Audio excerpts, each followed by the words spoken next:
Il podcast dello Strength and Conditioning italiano. Ciao a tutti ragazzi e benvenuti in questo nuovo episodio di Test CS Podcast. Quest'oggi con me ho il piacere e l'onore di avere Jeff.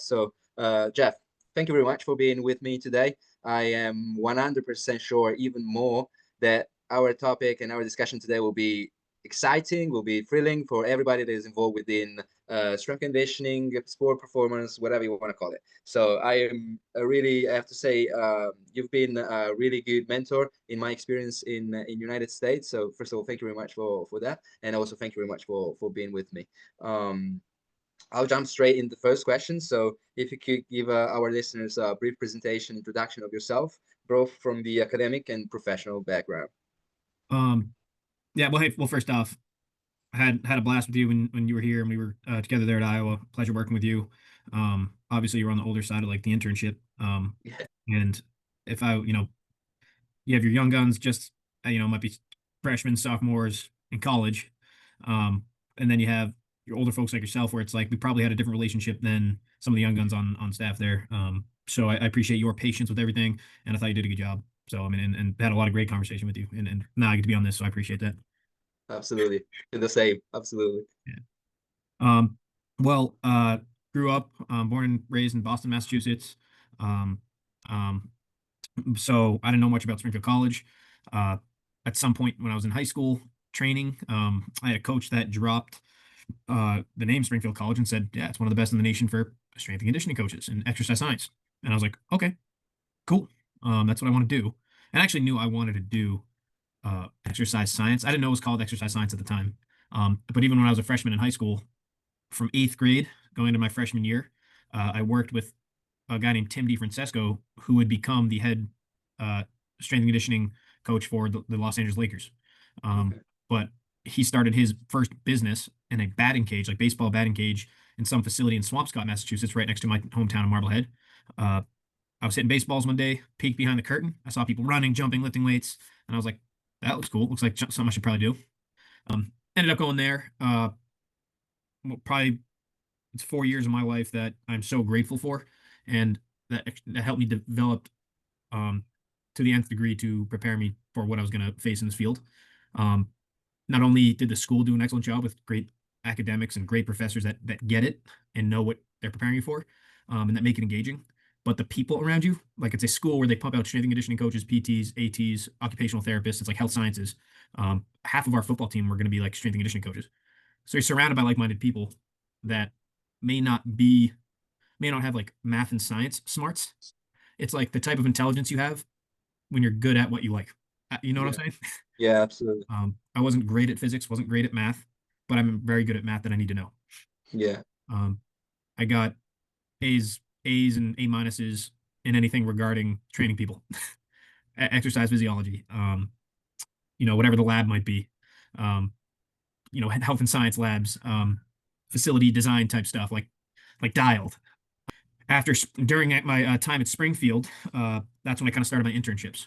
My sophomore year, this is 2018, in the winter and summer of my sophomore year, I was with the guy Tim DeFrancesco. He had spent, after 8th grade freshman year, he actually left and stopped his business to go be the G League, I believe, strength and conditioning PT coach, kind of like that sports performance position for the G League Lakers team, which I don't know. And then eventually made his way up the ladder, did whatever it took, created his own opportunities, and became the head strength and conditioning coach for the Los Angeles Lakers, and worked with Kobe in that whole deal from 2011 to 2017, which was like, oh crap, that's cool, not a bad connection to have. That's cool. And he's a mentor of mine. And then he wanted to settle down with the family, ended up opening up TD Athletes Edge again, his previous business, opened it up again right next to my hometown again, and ended up being their first intern. And then they kind of made me like intern strength coach, and it was good, really good experience. Like that's where you learn to work with freaking the 57-year-old mom after work, all the way to the 5-year-old kid, where you're just like, let's do fun stuff all the time, or your 11-year-old, or like the high school kid, or even like your 90-year-old woman. Like you'll learn to work with that multitude of people and personalities, and it's like cool. Like that makes you chameleon within working with people. My second internship in my junior year summer was at Iowa football during the summer training period. That's when Coach Doyle was the head coach. really at the time, and still, you know, if you showed up and you gave excellent attitude, effort, dominated tasks, knew how to communicate, knew how to use humor, knew how to have a really good time, knew how to carry yourself professionally. Like if you did that for 2 straight months, it was going to be a good internship for you. And I had a ton of fun, and I loved it.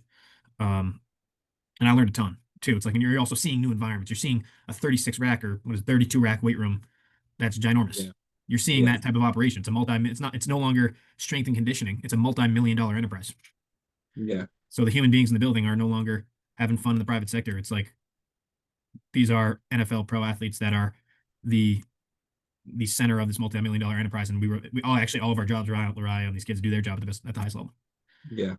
So seeing that was incredible. Yeah, it was for me personally. It was like a shift of idea in the sense of like once I stepped in Iowa, I felt like the need and the urge of being understanding that I was in a business. That was the goal, was to develop NFL athlete. The first internship was at that private sector place. Number 2 was at Iowa football for about 2 months. The spring of my senior year was at University of North Carolina football with a guy named Brian Hess, who was a former Springfield guy, played Springfield in the early 2000s. That was a huge internship for me in terms of understanding what matters in this field. I go from private sector, understand that communication, understanding a multitude of personalities, understanding that teamwork is important. And then you go to Iowa where it's like, okay, I was in layer 21 at that point, systems, communication, dominating tactical internship responsibilities, helps the head dog operate the system. And there's always moving parts everywhere from the head coach. It's not just we're in a building with a bunch of different teams. It's the football side ties directly into the strength and conditioning side, and it's actually just developing a football player, but there's 2 different sides of it. It's just that holistic development of a football player. And then UNC was in layer, I think they were in either layer 0 or layer 1.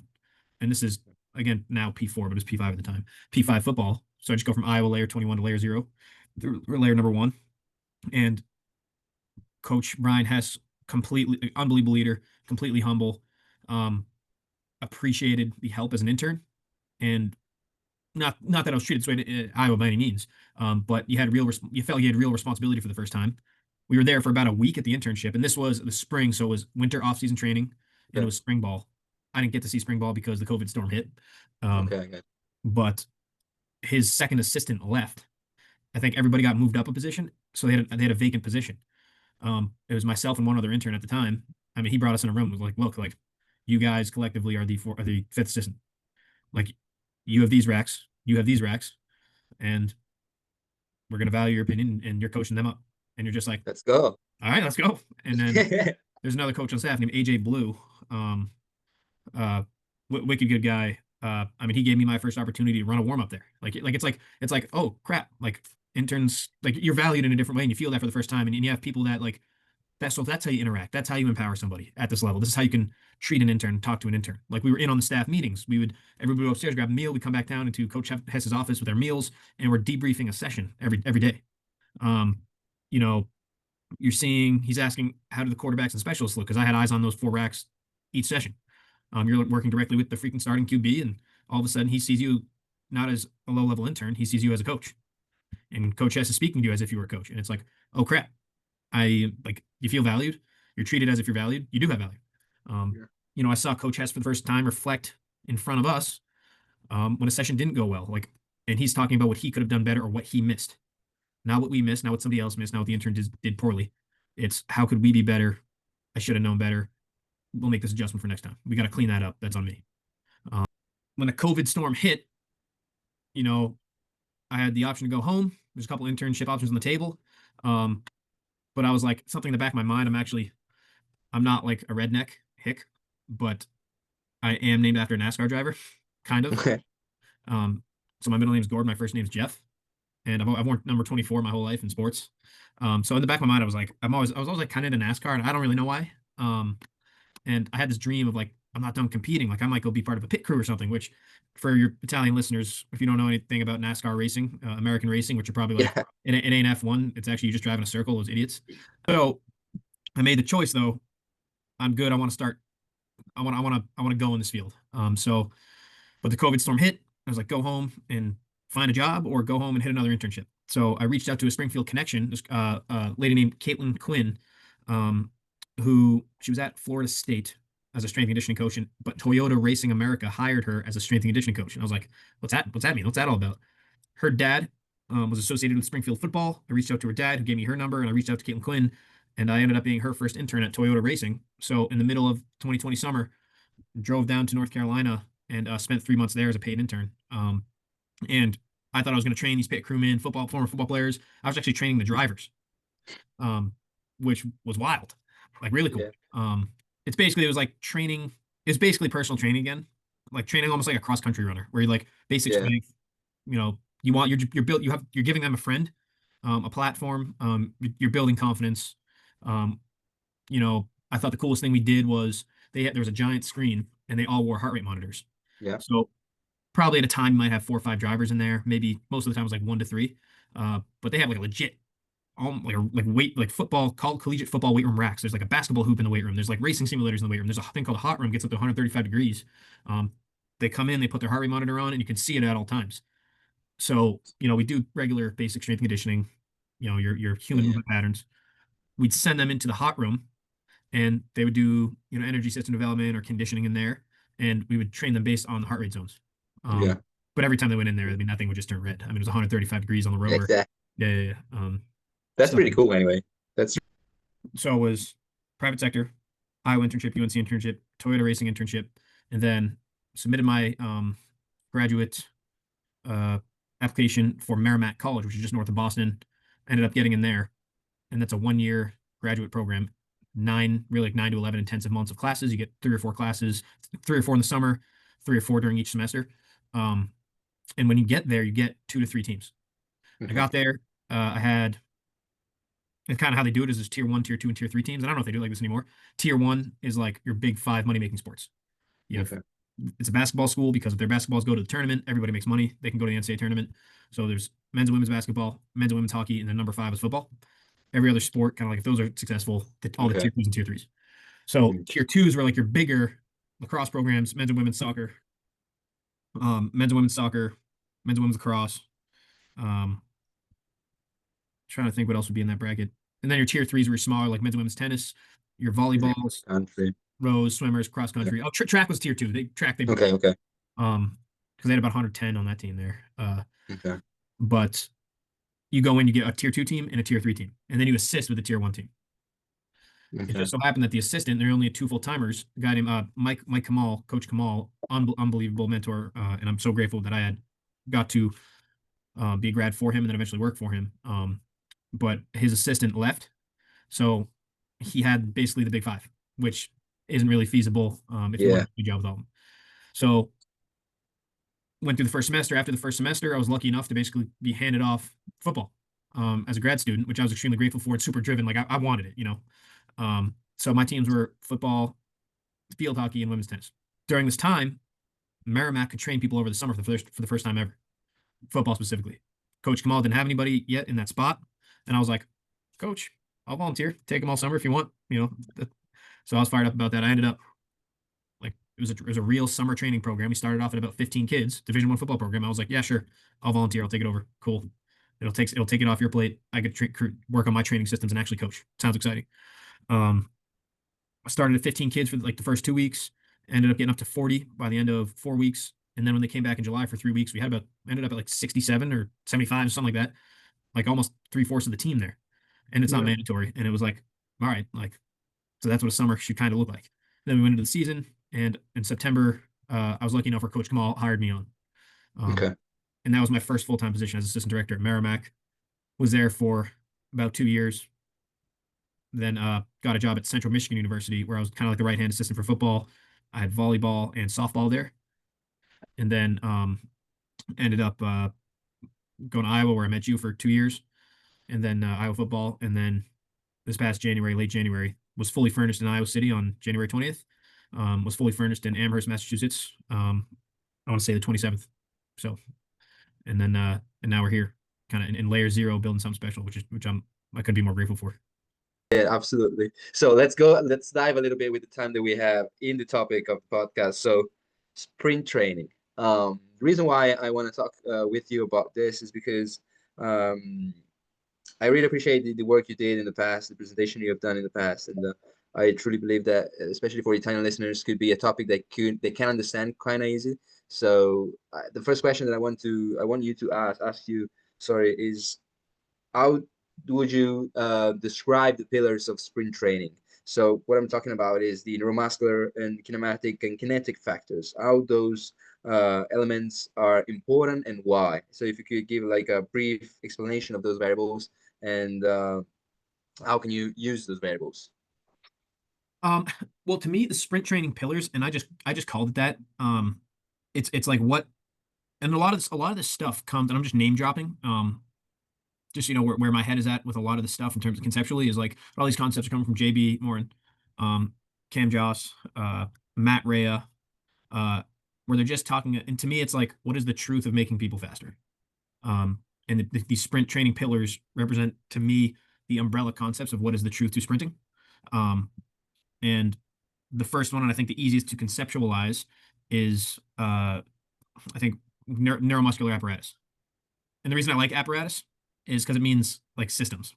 Yeah. It's like systems working together almost in one system. Get redundant there. So neuromuscular, and you break it down, your nervous system and muscular. Really what I mean by muscular is the tissues responsible for potential energy. And with muscles, I mean the tissues that are innervated by your nervous system. So, and to me, your neuromuscular apparatus can be the hardware and the software are the two categories that kind of go underneath that umbrella. The software, the electrical signals that innervate your muscles, right? It's that thing that sends signals to create outputs.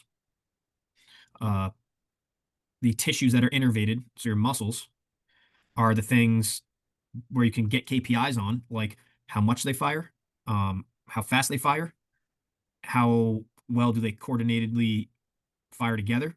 When you look at things like reciprocal inhibition, how efficiently do they turn on and off on the front side and back side to create cyclical actions or smooth and efficient action. Things like co-contraction. At what point in a sprint, an acceleration, transitional acceleration, COD, max velocity, do you need muscles to fire simultaneously in an isometric manner to sustain speed? Do you want that or not want that at certain points in a sprint? I think is a good question. And where does it all matter? To me, that's like software and hardware functioning together. Your tendons and fascia. So we already talked about nervous system, innervating muscles.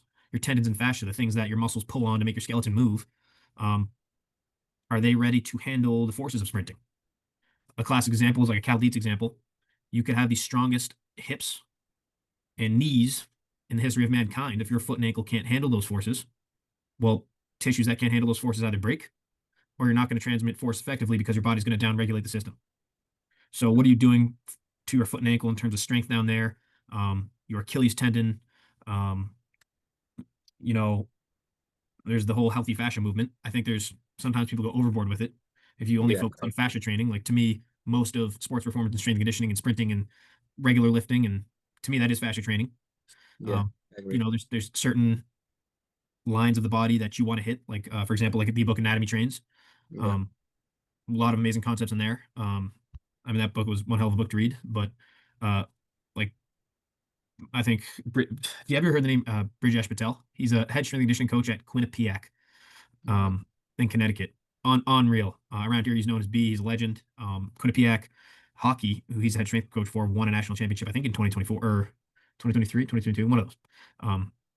I saw him present on fashion one time, and it's like 30 to 40% of power is transitioned, or I think translated through fascia is the right word, where if your fascia isn't hydrated, if collagen fibers are all messed up, if it's not functioning well holistically, you're losing a lot of strength and power transfer, from your muscles.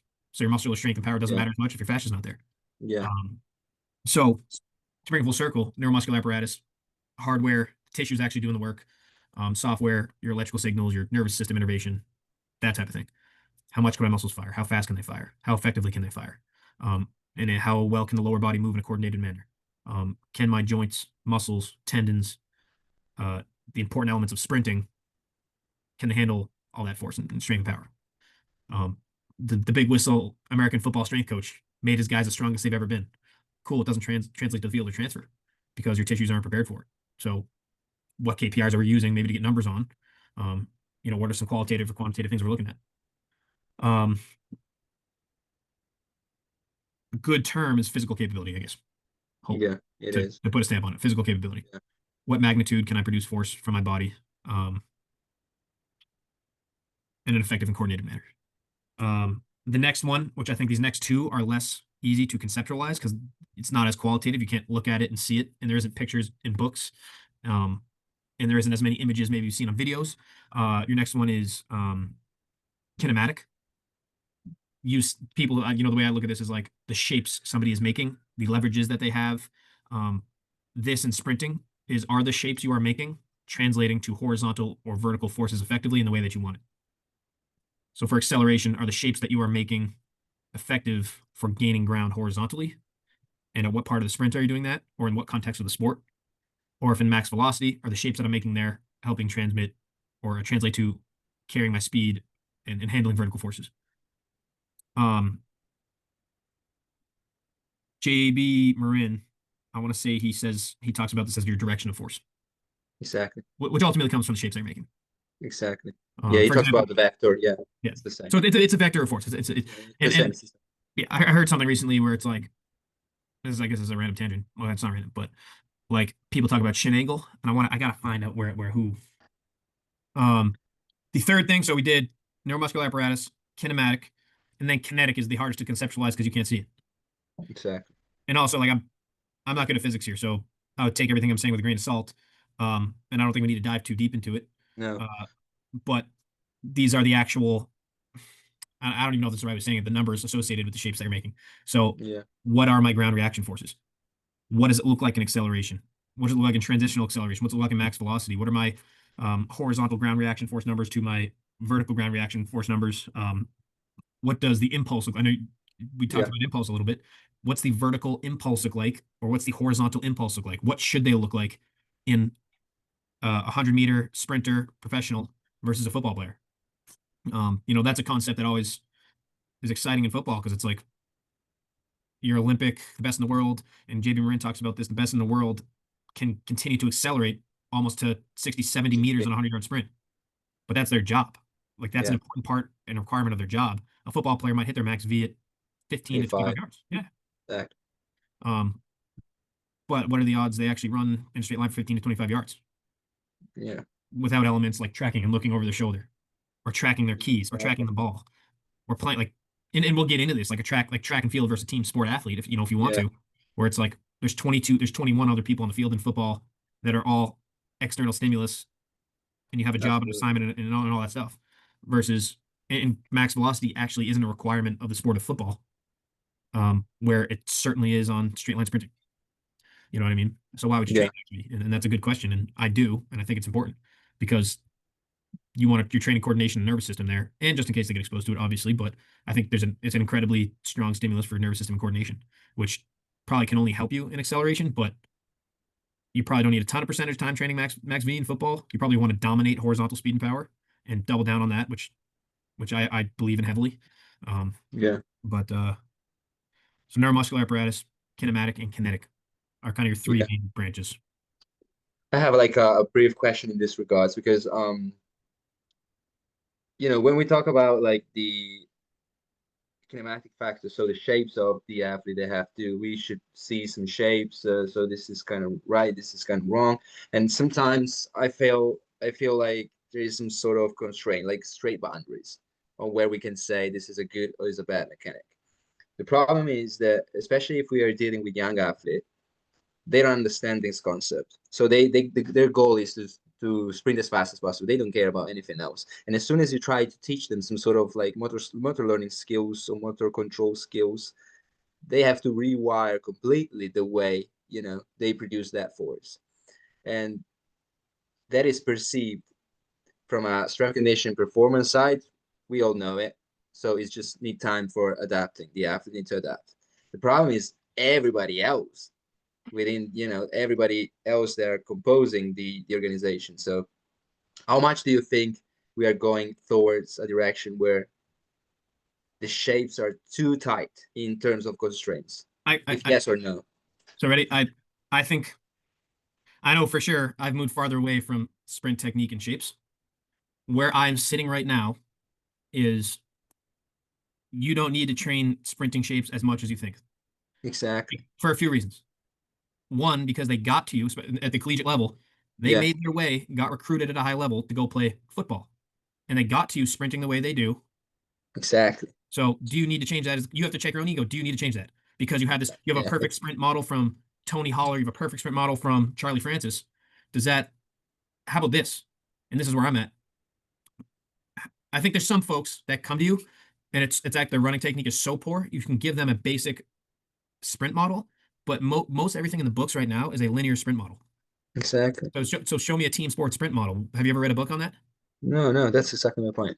So Go on. um so why don't you go through a different type of constraints-led approach versus 90-degree arms running in a straight line sprint, track sprint mechanics. Like you're forcing somebody into a box that made it to you, that has an athletic ability and made it to you with the speed they have a whole different way. So like you said, you're rewiring them, probably not for the better. Exactly. And also everything you teach is actually a motor skill, so they're learning it. And does it actually make them better at football? Probably not. And are you now putting too much energy there and time there versus using a different constraints-led approach? So, for example, as you know, you asked me about resisted sprint training. We've only talked about sprinting without resistance, but resisted sprint training, if you put Yeah. something around somebody's waist, they're going to be forced anyways to get Exactly. a lean. And you don't really need it. Like maybe you coach out the arms, the elbows a little bit or something. Maybe you coach out the knees slightly. Maybe you coach out the lean a little bit. Give them a basic model or constraint to have them go do what they need to do to develop horizontal power. Like I'm training, you want to train horizontal power, not a sprint shape. Does that make sense? Yeah, absolutely. And I would say one thing more. If the goal is to develop athletes that sprint faster, they have to perform those sprints at least at 90+%, right? So whatever kind of cues I give you, I would never listen. My focus should be just I have to go as fast as I can. Like we can try to discuss about any kind of cues that we can deliver to the athlete, but then at the end of the day, as you said before, if we give them like real physical constraints, that will be enough. That will be enough because otherwise they're thinking about what they're doing, and therefore they're not running fast. So this is something that I wanted your opinion about also. No, About this order. I don't think you need to coach somebody up on sprint technique too much. One, because from an athletic, as you as the coach have to make sure you understand, especially as a strength coach, most of us probably got into the field because we got injured or because we weren't that athletic, but had an appreciation for those that were. So when this person comes to you and they're an athletic freak, or for us, it's Division I American college football, where there's fucking tons of money at stake. They're probably one of the best athletes they were coming out of their high school or even in their state. Absolutely. Like for example, like Iowa, like their O linemen are probably the best large humans in the country from a wrestling standpoint, from a shot put standpoint. They have this combination of athletic skills that they're putting into football. Like these kids, like you don't need to do too much with them because at a certain point you're teaching them skills that might not make them faster. Like you said, 90%. It's like, why don't you just give them a constraint-led approach, tell them to sprint faster? And it's like, here's an example, like a random weight room movement. Do you progress it over time and give them a super harsh boxed-in sprint skill or dumbbell rowing skill or squatting skill? Or do you just overload them with weight and tell them to go? And you know what I mean? So I guess what I'm saying there is like a basic model of how to complete the task. And you again, you're coaching how do I coach horizontal power here? Do I give them strict arm action and leg cues, or do I tell them to sprint as fast as possible with some chains on? Which one's going to make them faster? You know what I mean? And that's for you to answer and you to get KPIs on. But no, I think we spend a ton of time and energy on strict sprinting technique and skills. One, they have to take the time to learn it. One, it might mess up the way they've gotten to you, which they're already fast. Yeah, I think there is a better way to do it.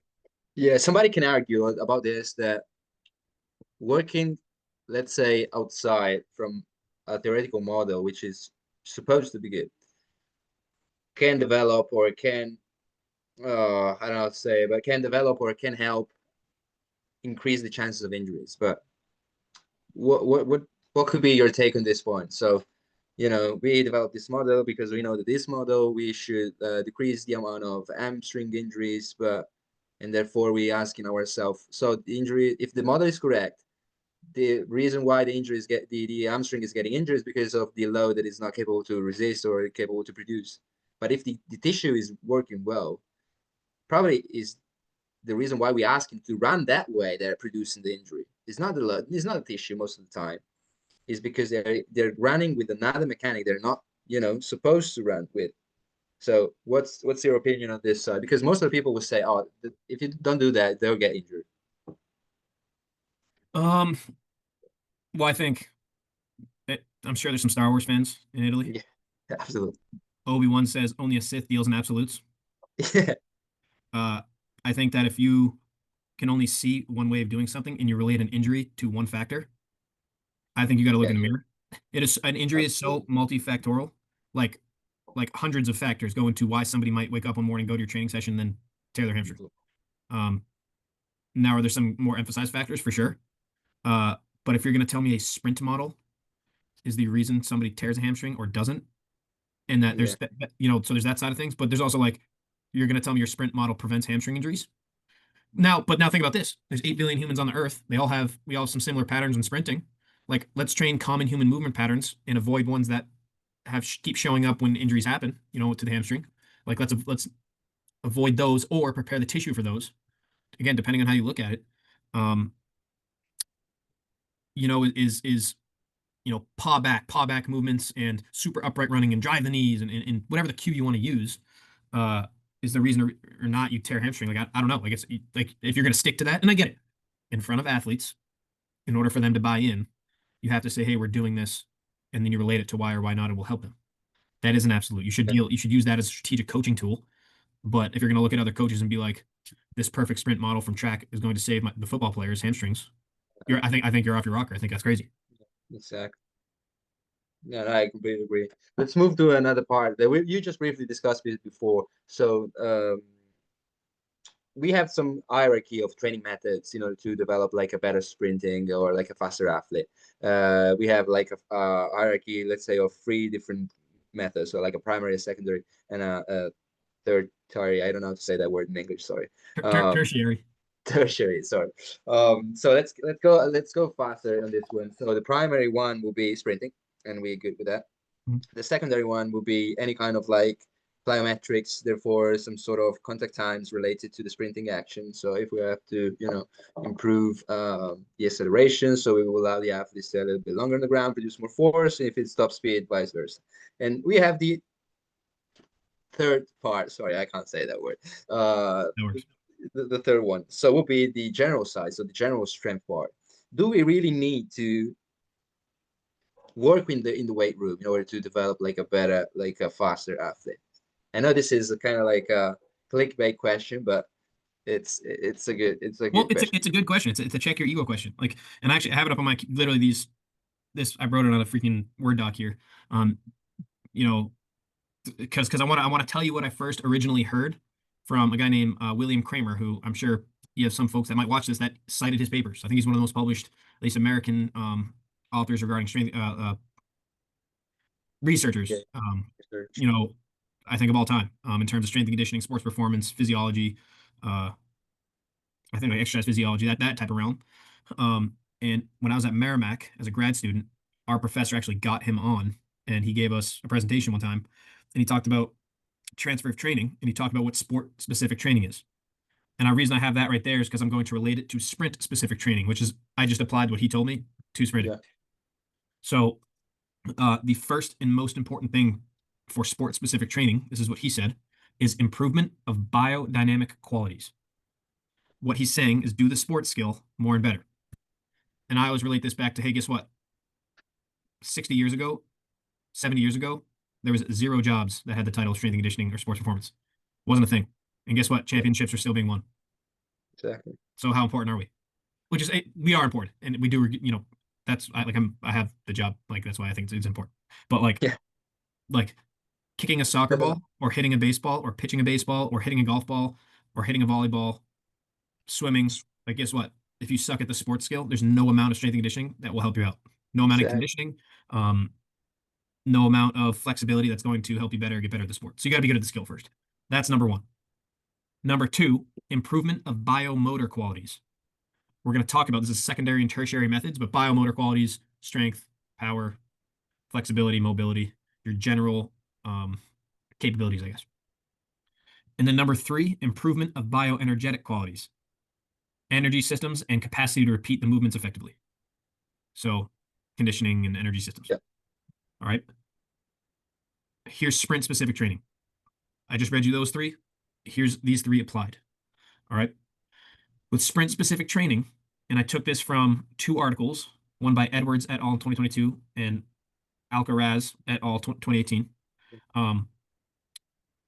The split of improvement of biodynamic qualities, biomotor qualities, bioenergetic qualities, they can be split into different tiers of training and how effectively they translate.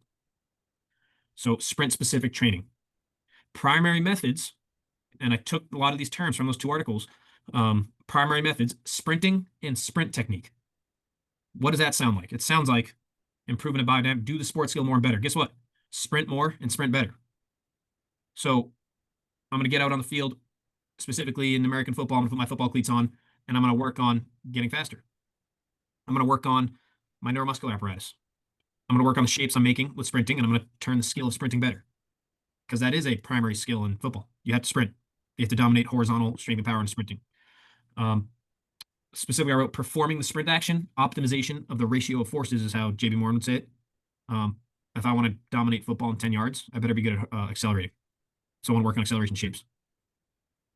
Secondary methods, resisted and assisted sprinting, simulating the sprint action, more horizontal in nature.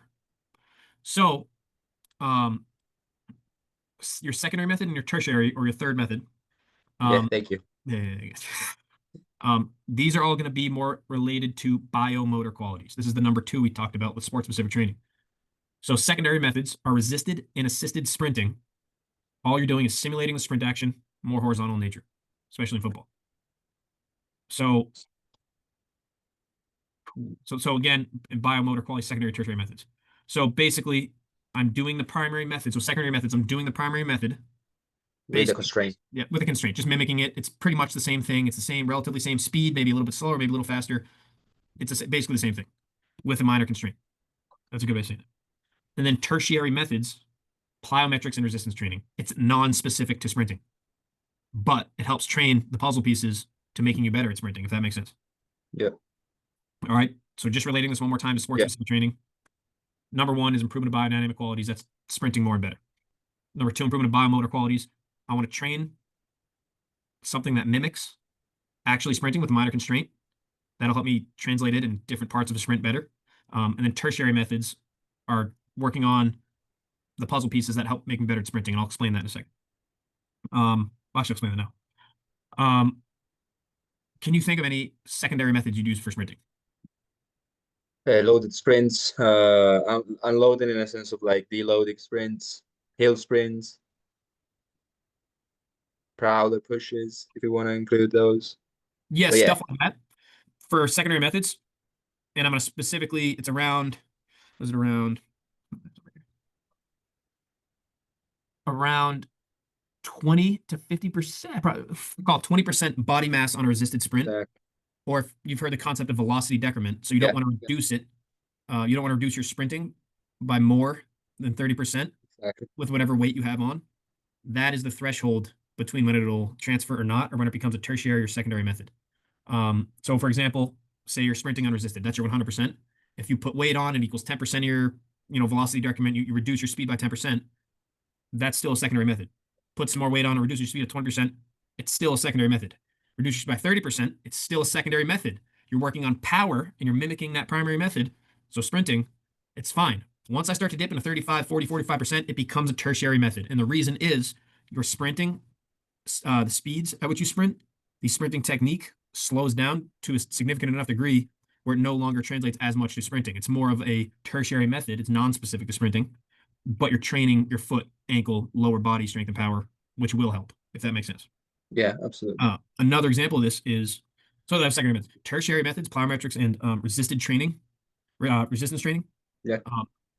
This is the conversation we were getting to earlier, right? And I think it's the direction you wanted to go. If we are training things like sprinting and acceleration, which is horizontal power, pretty much everything you do in the weight room is vertical. But it trains my hips, it trains my knees, it trains my foot, it trains my ankle. Isometric positions train my tendons. Plyometrics train my nervous system, reactivity, tendon elasticity. Torso training trains my torso control, shoulder girdle, all those things. Like you're creating body armor. You Yeah. moving your center of gravity creates shin angles. Moving your shins don't move your center of gravity. So it's actually queuing up your torso, and lean gets you the right shin angles.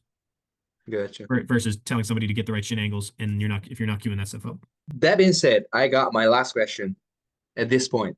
After what we just briefly said, why don't we just take a sled, a bunch of plates or a bunch of load, and just use that? Like if I can like work my primary sprinting, my secondary loaded sprints, and then my third part, sorry, I can't say that word, with more weight on the sled, it still have the same horizontal vector, so it's the same goal, but I'm working all the ranges. So why are we not doing this? This is a big question, I know, because it implements a lot of background, a lot of history about strength conditioning. So, but what's your take on this So question? you're saying why don't we just do why don't we just do a bunch of sled stuff? Exactly. So if I need to improve my strength part, so the third component, third element, the hierarchy, sorry, we just load the sled more. Therefore, right? If I want to train the secondary element, I will perform with a velocity loss less than 30%. And then if I wanted the primary, I just sprint. So why we're not just doing that? If I understand your question correctly, well, are you trying to walk me down a road? No, what I'm trying to say is like, what if everything we do in the weight room is vertical, but we actually need to improve our horizontal displacement of the hips? Why we're not just training horizontally? You know what I'm trying to say? So it ties back in, right? And this is that ego check I was kind of getting towards. For a little break there was like, well, how important is the weight room? It is extremely important. You need to train all those little puzzle pieces that contribute to being able to handle high forces at high speeds. And you can do a lot of that in the weight room. It's just probably mostly vertical, unless you can find some horizontal methods in there. But frankly, especially in team sports, you aren't going to find probably better horizontal methods than there are out on the field, towing something or pushing something. But like you said, it's like, well, why don't we just load the hell out of it? And that'll train you to handle high forces concentrically on the field in a horizontal fashion. It's like, well, because in order for something to translate to the primary method of sprinting, it has to be similar speeds and it has to be similar ground contacts. And there's time demands and force demands that look more like sprinting and that look farther away from sprinting. So for example, and I just pulled out the chart here, above that 30% velocity decrement, or what is around 25% body mass, you start to get into moderate, heavy, and very heavy sled training as you keep loading that up. Way longer ground contacts. Yeah. 0% chance of translational force vectors. You're always going to be super horizontal because you have to tow that weight. I don't know how much it contributes to coordination, but I do like going pretty heavy on sled sometimes and chain sprints and stuff like that. You're building something the foot and ankle horizontally. I don't think you get in the weight room. I think you're developing lower body strength and power from a sprint-like standpoint. Yeah. Yeah. But again, like if you have somebody there for multiple phases, they'll get used to that, those ground contacts. And now that we're not working on the high-speed coordination they need from sprinting and secondary. And something that the research says in multiple articles, like I think ended up reading 60 or 70 articles on this stuff when I first jumped into it.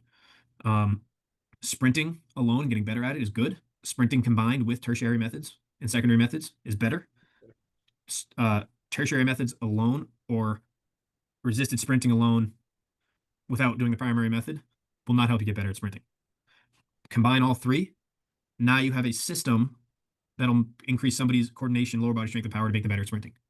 Let me know if I'm not tying these in well together. No. It's perfectly the answer that of my question. So I absolutely agree.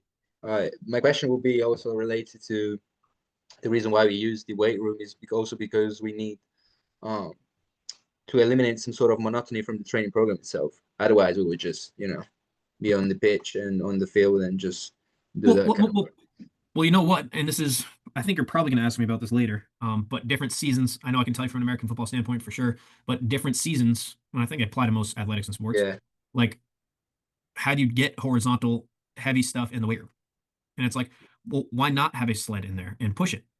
A lot of people think that like an in-season period, like they'll still stick to squatting, trap bar, deadlift, pit shark, belt squat, all that stuff, which is all great. But why not load up a sled on a piece of turf or something super heavy, because then you go back to your principles that everybody in their training systems and programs should have principles. Well, in the in season, I don't want to make an athlete super sore from my stuff because they got to be the best they can be out on the pitch or the field. So what causes a ton of soreness? Eccentric training. Most of those vertical methods, unless it's a concentric only trap bar, which you're still getting some people's low back, you're probably making them a little bit sore, probably fatiguing them a little bit. What's something that's not going to fatigue somebody too much? They can come back. The research shows they can come back relatively quickly from. That's not going to make them sore, and they can go out into practice the next day or the same day. It's like, why don't we load up a sled? Not only are you getting them something that's not going to make them sore without eccentric, but you're getting single leg concentric only strength and power. You can do that in a weight room for sure. Yeah. So thinking about how you can use sleds, not just from a sprinting standpoint, but horizontal strength and power. Like why? And again, it's just the way at least American strength and conditioning is. It's like you need a squat and bench. It's where it's like why can't heavy sled be a KPI? Yeah. No, I completely agree with you. As I said before, probably is also due to some sort of like heritage of strength conditioning. So I guess it would be a little bit more easy to perceive like the effectiveness of a squat rather than the effectiveness of a prowler, which is if you deeply think about it, is kind of weird because what's more, I would say primal, but what's more realistic than pushing at something like with your leg, with your whole body, rather than squatting down up and down. So, but yeah, I agree with you. We probably should implement those kind of methods a little bit more. I just want to say it because you just reminded me of it. And I know it's easier said than done, but the heritage of strength and conditioning, I think a lot of the time people are afraid to get away from that, especially when they're dealing with a tough sport coach. I'm lucky I have a boss who basically says, screw that stuff. And that's if we are sticking to the heritage and it's not the best for the team, that's us and our ego. So what's best for the kids and what's going to move us forward? For example, we dropped the idea the day before training session, the night before training session, backwards running. We saw backwards running somewhere. It might be a valuable KPI because if you're coordinated backwards, you're probably going to be more coordinated forwards. I can talk to you about the 70-20-10 rule here, but it's one of those movements where you're like, there's a ton of research on it, but I feel pretty good about it. I actually feel really good about it. Why don't we test the guys on it? The night before, we put in timed backwards runs, and our rank record published was miles per hour because we have GPSs on them. We did a 15 yards backwards sprint was the KPI. And we ranked and recorded based on who had the highest mile per hour. And that was really interesting to see, but it's like, I feel that they're different. We don't really know what it's testing, but we think it's probably nervous system. There's probably some element of athletic ability. And we're putting these guys in a position they haven't been in before. And let's make them care about it and make sure they believe it's important because we do believe it's going to make them better. Where that was a side note, but it's like that. No. You know what I mean? No, absolutely. That's also like a good thing to being involved with a system that allow you to, use your mind in a sense of expand a little bit from what we have been taught of what been the KPI of performance. So those jumps, those squat, those lifts. So absolutely. Just to put a cherry on the top of the whole primary, secondary, tertiary thing. I have a quote here that I kind of think about a lot when it comes to checking ourselves. And it's by Carl Val, who's a sprint guy. I know he's on Simply Faster a ton that I look at for a lot of stuff. The fastest men in the world express amazing power at high speed, but don't have squats that would place them on a weight room record board. Like that's kind of like a defining quote for that primary, secondary, tertiary method, where it's like American strength conditioning. You're the sickest coach in freaking the end of July, or at the end of the winter because everybody is unbelievable KPIs at all these tertiary methods. Exactly. Okay. What are the KPIs of your secondary and primary methods? Can they actually play good football? What type of strength coach are you? Are you in November when your team is 2-8, or are your best playing their best in November? And does that define you as a strength coach versus how good you are in freaking July when a game hasn't been played? Do you need to mess up your skill guys who now the science is coming out? They have a certain frame that can only hold a certain amount of muscle mass and lean body mass. Did you load them up too much? Did they get slower, or are you giving them what they need? And is it fine to be more risk adverse with them? Risk averse, I think is a term. Yeah. Where it's like, if they have tight hamstrings, are you going to bury them again, or are you going to be like, back off because that's what they need? That's that group. They're more in tune to nervous system and tight muscles and tendons because that's how they're built. What are we doing here? You have to ask yourself that. And is squatting the most important thing? And are you a strength and conditioning coach and do you pride yourself on heavy squats? And is that a tertiary method and it's actually the third on the totem pole? And where you put in all your time and effort. And then here's a cherry on the top for your listeners. I put this on the Word doc when I was typing up some notes for this. Just kind of in relation to the curve in terms of relating the secondary or the primary, secondary, tertiary. An example in a vertical method or weight room would be a counter movement jump, would be your primary jumping. This is also equal to an unresisted sprint. Exactly. Primary method. Secondary method, a weight vest jump, or in sprinting, it'd be a light resisted sprint. And then you start to dip your toes into tertiary. A barbell jump would be equal to a moderately resisted sprint. And then you have a heavy squat equals to a heavy resisted sprint. So that barbell jump and heavy squat, it's not necessarily going to translate to a counter movement jump, but what does it do? Strong legs, strong hip, develop the nervous system, develop all those pieces to the puzzle that when you get back on that jump mat or force plate, you get higher. It's the same thing with sprinting. Yeah, absolutely. Yeah, absolutely.